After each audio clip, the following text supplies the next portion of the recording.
अस्सलाम वालेकुम स्टूडेंट्स, उम्मीद है आप खैर खैरियत से होंगे। बच्चों बढ़ते हैं कंसोलिडेशन के सवाल की तरफ। कंसोलिडेशन के सवाल के अंदर हमारे पास पीपीई था, इन्वेस्टमेंट प्रॉपर्टी थी, और हमें बनाना क्या था। असल चीज़ तो ये हमें करना क्या था। रिक्वायरमेंट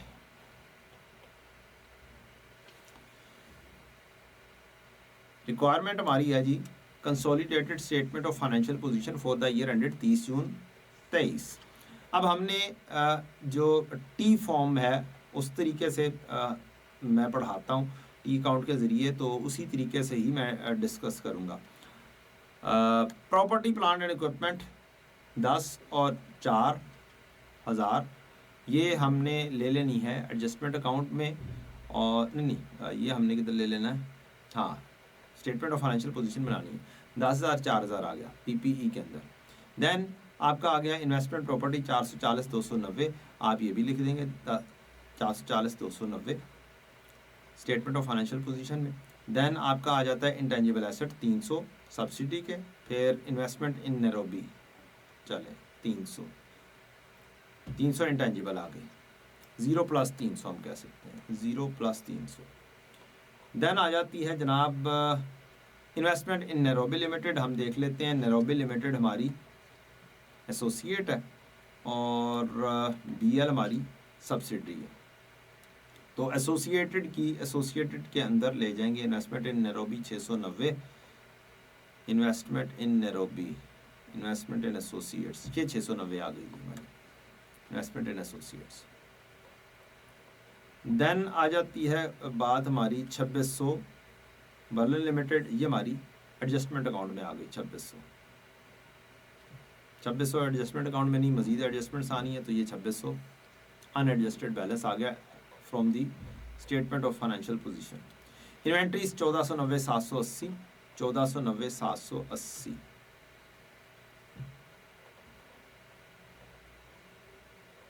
देन हमारे पास आ जाती है बेटा other current asset 4500 1800, other current assets 4500 1800। ये फेस के ऊपर ही लिखे जाते हैं, फेस के ऊपर ही लिखना चाहिए। शेयर कैपिटल पेरेंट का 10,440, पेरेंट का 10,440, शेयर कैपिटल 10,440। सब्सिडी का शेयर कैपिटल एडजस्टमेंट अकाउंट में 6,000 share capital. Share premium 3780 parent का, तो ये फेस के ऊपर ही आ जाएगा 3780। देन आ जाती है बेटा रिटेन्ड अर्निंग 2500 630, 2500 पेरेंट की रिटेन्ड अर्निंग आ जाएगी सीआरई के अंदर 2500, और सब्सिडी की रिटेन्ड अर्निंग 630 सब्सिडी की रिटेन्ड अर्निंग में आ जाएगी। डेबिट वाली चीज़ डेबिट में, क्रेडिट वाली चीज़ क्रेडिट में। लाइबिलिटीज़ 3000 और 540, लाइबिलिटीज़ 3000 और 540 हम ये लिख देंगे 3000 और 540। अब आ गई बाकी की एडजस्टमेंट्स। पहली एडजस्टमेंट अगर हम देखें तो डिटेल ऑफ टीएल्स इन्वेस्टमेंट आ रहा है एज फॉलोज, ये जस्ट इन्वेस्टमेंट्स हैं। 1 अक्टूबर 22 को की हुई है, हमारा साल 30 जून 23 है, 30 जून 23, और 1 अक्टूबर 22 को हमने की है, एक 1 जुलाई 22 को की हुई है और एक 1 अक्टूबर 22 को की हुई है। 1 अक्टूबर 22 को हमने ये सब्सिडी ली है और यहाँ पर एसोसिएट ली है। ये अपने डिफाइन कर लिया कब कौन कौन सी चीज़ ली है। नेक्स्ट है जी हमारी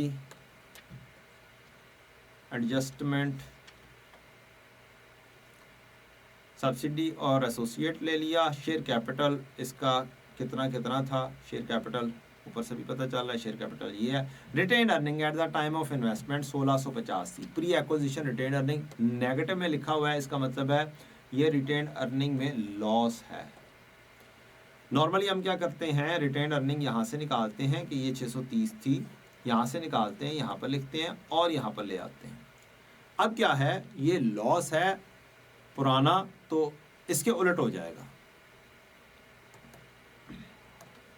अब सब्सिडी की रिटेन्ड अर्निंग जो ट्रांसफ़र होगी वो ऐसे होगी, और एडजस्टमेंट अकाउंट डेबिट होगा, और डेबिट हम इस तरीके से लिखेंगे क्योंकि नेट एसेट्स के अंदर ये एक डेबिट बैलेंस है, तो ब्रैकेट में हम डेबिट बैलेंस लिख रहे होते हैं। ये एक एडजस्टमेंट, इम्पोर्टेंट एडजस्टमेंट आ गई कि इसको डील कैसे करना था। नॉर्मली स्टूडेंट्स गौर नहीं करते और इसको गलत लिखे जाते हैं। Retained earning of investee associate, इसको फिलहाल हम पेंडिंग कर देते हैं, देखेंगे जब जरूरत होगी तो। TL acquired the shareholders in BL at the following consideration, immediate cash payment of 2600। इसका मतलब यहाँ से पता चल गया कि 2600 जो हमारा आ रहा था स्टेटमेंट ऑफ फाइनेंशियल पोजीशन में, वो यही वाला आ रहा था। This amount was recorded as investment in TL's books, तो ये भी बता दिया। And includes 120 million incurred as a valuation fees, valuation fees के तौर पर था, और वैल्यूएशन फीस तो एक्सपेंस होता है, तो CRE को डेबिट कर देंगे और इन्वेस्टमेंट को क्रेडिट कर देंगे। हम 120 CRE debit, investment credit, valuation fees को ट्रांसफर कर दिया डबल एंट्री के साथ, हमारी कोई चीज़ आउट नहीं होगी इंशाल्लाह। Further cash payment of 2 million per share and 1.5 per share to be paid on 30 सितंबर 24 और 30 सितंबर 25। डेफर्ड पेमेंट है, डेफर्ड लायबिलिटी है, दोनों को आप प्रेजेंट वैल्यू पर लेकर आएंगे। This has not been recorded in the books, books में नहीं रिकॉर्ड की गई, तो इसकी प्रेजेंट वैल्यू हमें डिस्काउंट रेट 17% पर लेनी होगी। प्रेजेंट वैल्यू डिस्काउंट रेट के ऊपर, तो दो इन्वेस्टमेंट्स आ जाएंगी हमारी डेफर्ड पेमेंट की, investment debit, deferred liability credit. तो ये दो 1079 और 138 हम रुपीस मिलियन में काम कर रहे हैं, और हमें कहा गया है कि हमने पेमेंट कितनी करनी है, 2 पर शेयर और 1.5 पर शेयर है। तो हमने शेयर्स एक्वायर कितने किए हैं, 75% है, 75%, और एक शेयर कितने का है, 10 का एक शेयर है, इसका मतलब है 600 मिलियन शेयर्स थे, उसका 75% हमने एक्वायर किए, 450 मिलियन ज़रब 2 पर शेयर और 1.5 पर शेयर, 2 पर शेयर 450 ज़रब 1.5 पर शेयर। इनकी प्रेजेंट वैल्यू लेंगे 900 की और समथिंग, उसकी चेक करते हैं कौन सी जगह पर ली हुई है वर्किंग, ये आ गई जी। 600 का 75%, 900 आया, 1.17 रेज टू पावर 2 658 आ गया, 675 बना, 1.17 रेज टू पावर 3 साल बाद 422 आ गया, टोटल किया 1078। ये हमारी डेफर्ड लायबिलिटी हो गई, और इसकी एंट्री हमने पास कर दी, इन्वेस्टमेंट डेबिट और deferred liability credit 1079, investment debit और deferred liability credit 1079, investment debit यहाँ पर क्रेडिट कर देते हैं, ये हमारी क्रेडिट हो गई, और यहाँ पर इन्वेस्टमेंट हमारी 1079 से डेबिट हो गई। ये हमारी एडजस्टमेंट मुकम्मल हो गई डेफर्ड लायबिलिटी की। This has not been recorded, okay.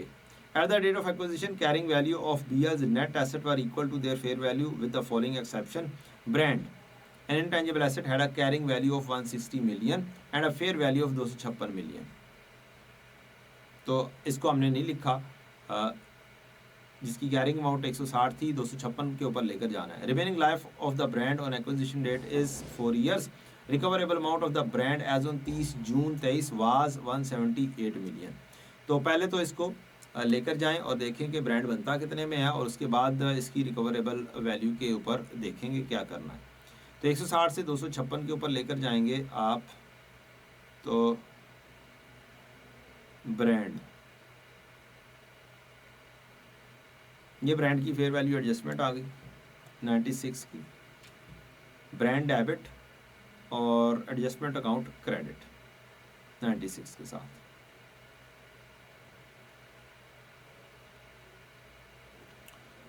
ये हमारी एंट्री आ गई, brand debit, fair value gain या एडजस्टमेंट अकाउंट क्रेडिट।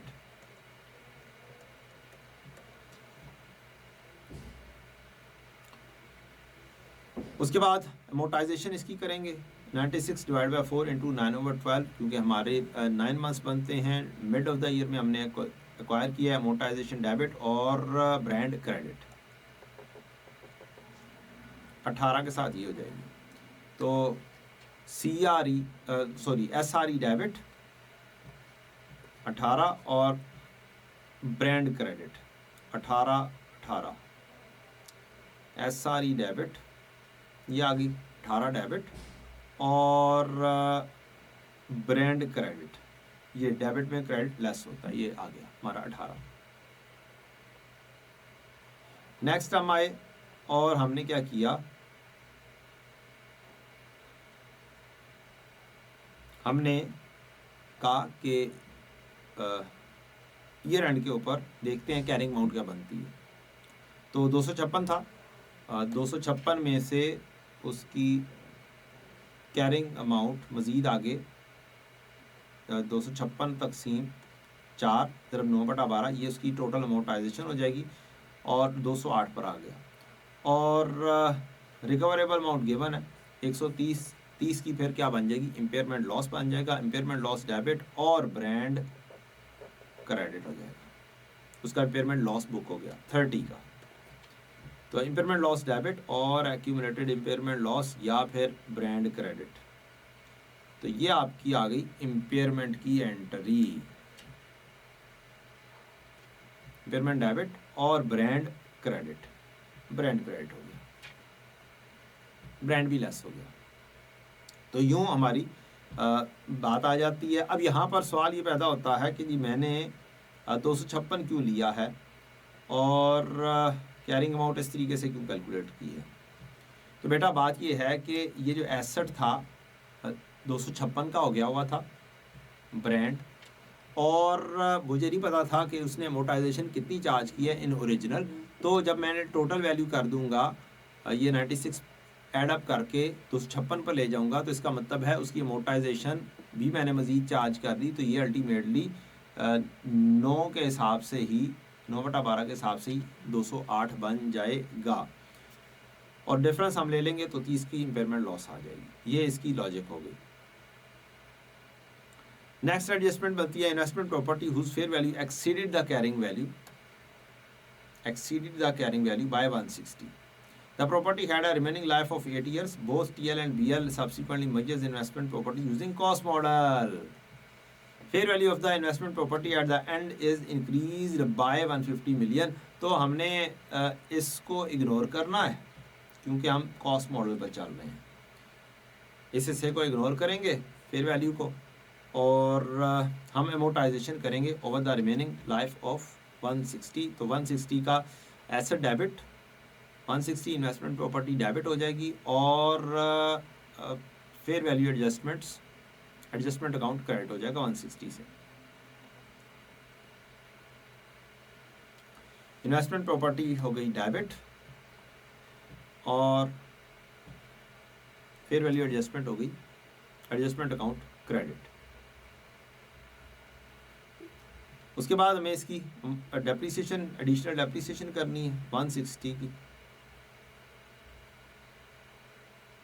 तो ये investment property debit fair value gain या फिर एडजस्टमेंट अकाउंट, फिर SRE डेबिट और accumulated depreciation of investment property या फिर इन्वेस्टमेंट प्रॉपर्टी क्रेडिट। तो ये बन जाएगी आपकी 160 डिवाइड बाय 8 मल्टीप्लाई बाय 9/12, 15 की अमोर्टाइजेशन कर देंगे आप, डेप्रिसिएशन कर देंगे।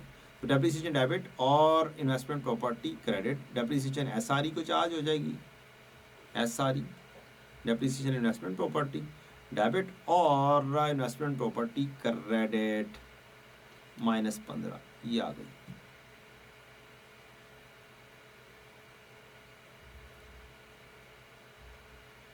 एक होती है adjustment at the time of acquisition, दूसरी है at year end adjustment. Fair value of BL share was 8.5 per share on the acquisition date. BL का शेयर प्राइस 8.5 पर शेयर है। BL हमारा ये सब्सिडी है, इसका 8.5 पर शेयर है। Okay ठीक है। Subsequent to acquisition date TL sold goods, okay TL acquired holding, ये जो है ये देख लेते हैं। अगर हम non controlling interest at fair value, yes, तो ये फेयर वैल्यू के ऊपर जा रहा है। तो हमें अब NCI के शेयर्स को 8.5 से मल्टीप्लाई करके NCI में शिफ्टिंग करनी है। तो 600 शेयर्स का 25% यानी कि 150 मिलियन ज़रब 8.5 पर शेयर, ये हमारी एडजस्टमेंट अकाउंट में से हम डेबिट कर देंगे और हमारा एनसीआई में क्रेडिट कर देंगे।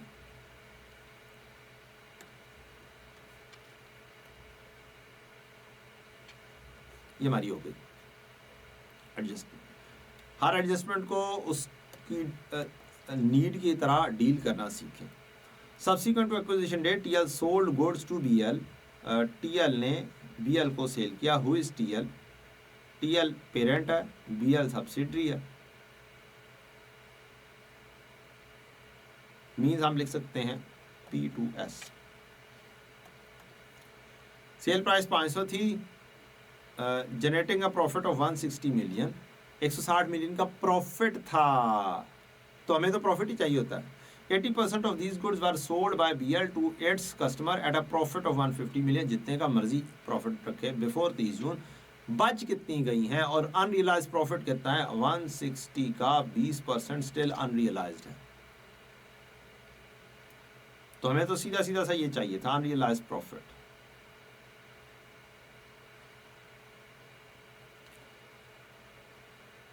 बेचा किसने? P2S। अगर प्रॉफिट एंड लॉस होता तो हम ये वाली एंट्री पास कर रहे होते, आपस की नॉकिंग ऑफ कर देते, लेकिन अब तो है सिर्फ कॉस्ट ऑफ सेल्स। पेरेंट कमाया किसने? पेरेंट ने, तो पेरेंट की कॉस्ट ऑफ सेल्स यानी कि फिर पेरेंट की रिटेन्ड अर्निंग और अल्टीमेटली वो सीआरई को हिट करेगा। और स्टॉक क्रेडिट 32 के साथ सीधी सी एडजस्टमेंट थी ये। तो cost of sales CRE debit और स्टॉक क्रेडिट।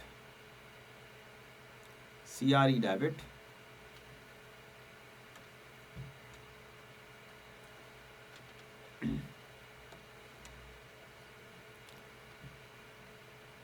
सीआरई डेबिट और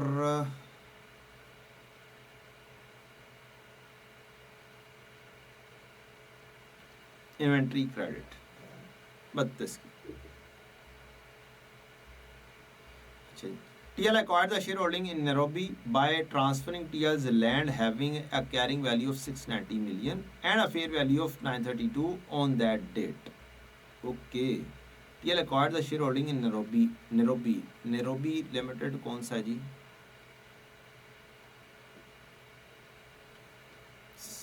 एसोसिएट है, ठीक है जी।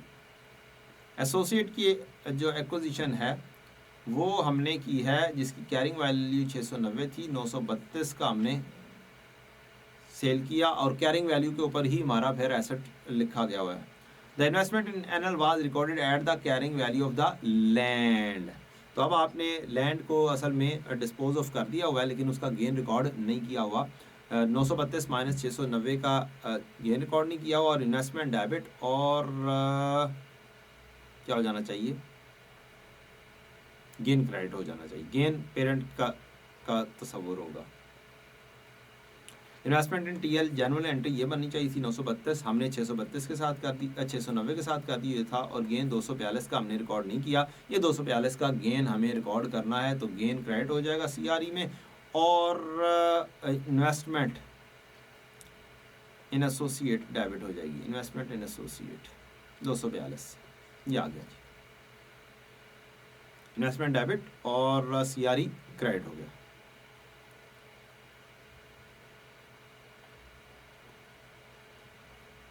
उसके बाद आता है जी एनएल पेड डिविडेंड ऑफ 5 पर शेयर ऑन 1 जून 23, 5 रुपये पर शेयर उसने डिस्ट्रीब्यूट कर दिया। Earning per share of NL for the year ended 14 पर शेयर। अब अर्निंग पर शेयर जो हम कमाते हैं वही असल में हमने इक्विटी मेथड के तहत लिखना होता है। 14 हमने कमाया, 5 रिसीव कर लिया, तो इसका मतलब है बाकी का 9 भी रिसीवेबल है। तो पोस्ट एक्विजिशन रिसीट जो है इन्वेस्टमेंट में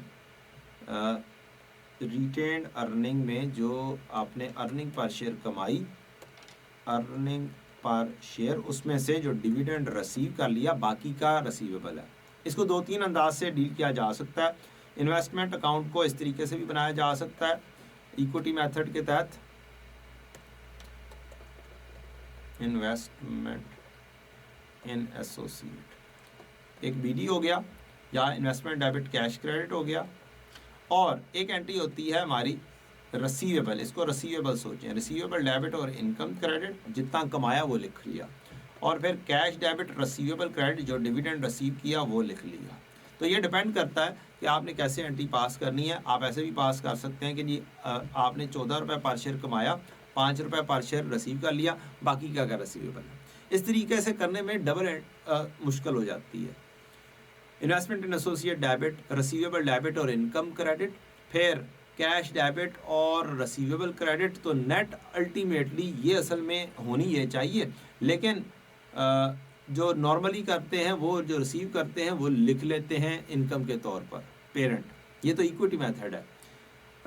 पेरेंट रिसीव करती है तो कैश डेबिट इनकम क्रेडिट कर लेती है, कैश डेबिट रिसीवेबल क्रेडिट करने की बजाय। तो इनकम में वो पहले से जा चुका होता है कुछ हिस्सा 5 का, तो बाकी का 9 लेकर जाना होता है। तो ये वाला काम हुआ है। तो ये हमने बाकी का पोस्ट एक्विजिशन की रिसीव कर ली, रिसीवेबल डेबिट और इनकम क्रेडिट 270 के साथ। ये पोस्ट एक्विजिशन आ गई 270। इन्वेस्टमेंट डेबिट और CRE credit, post acquisition share.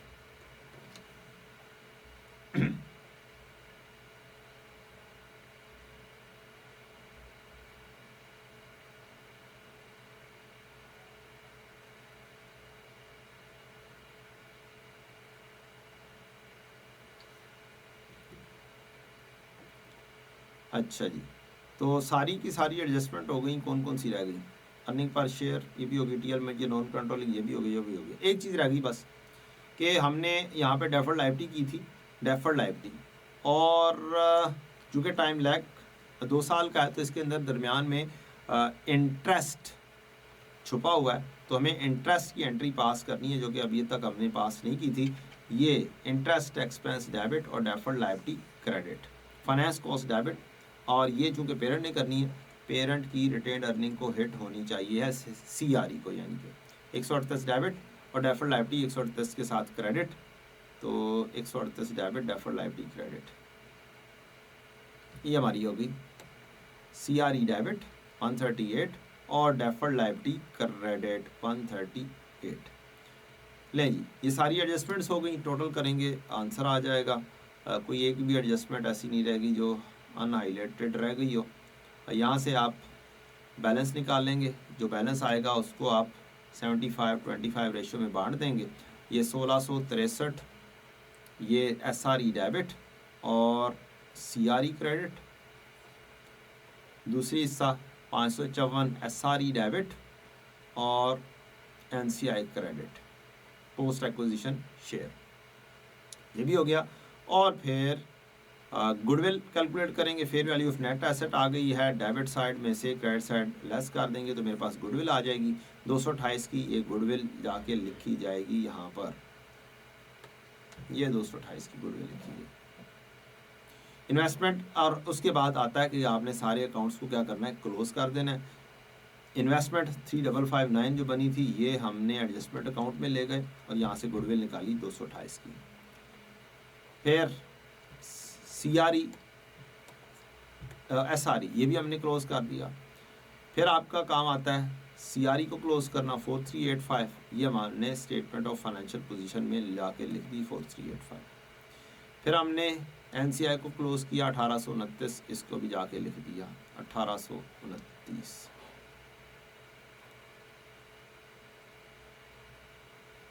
और यूँ हमारा क्या हो गया, क्वेश्चन मुकम्मल हो गया। एडजस्टमेंट तमाम की तमाम डिस्कस हो गई।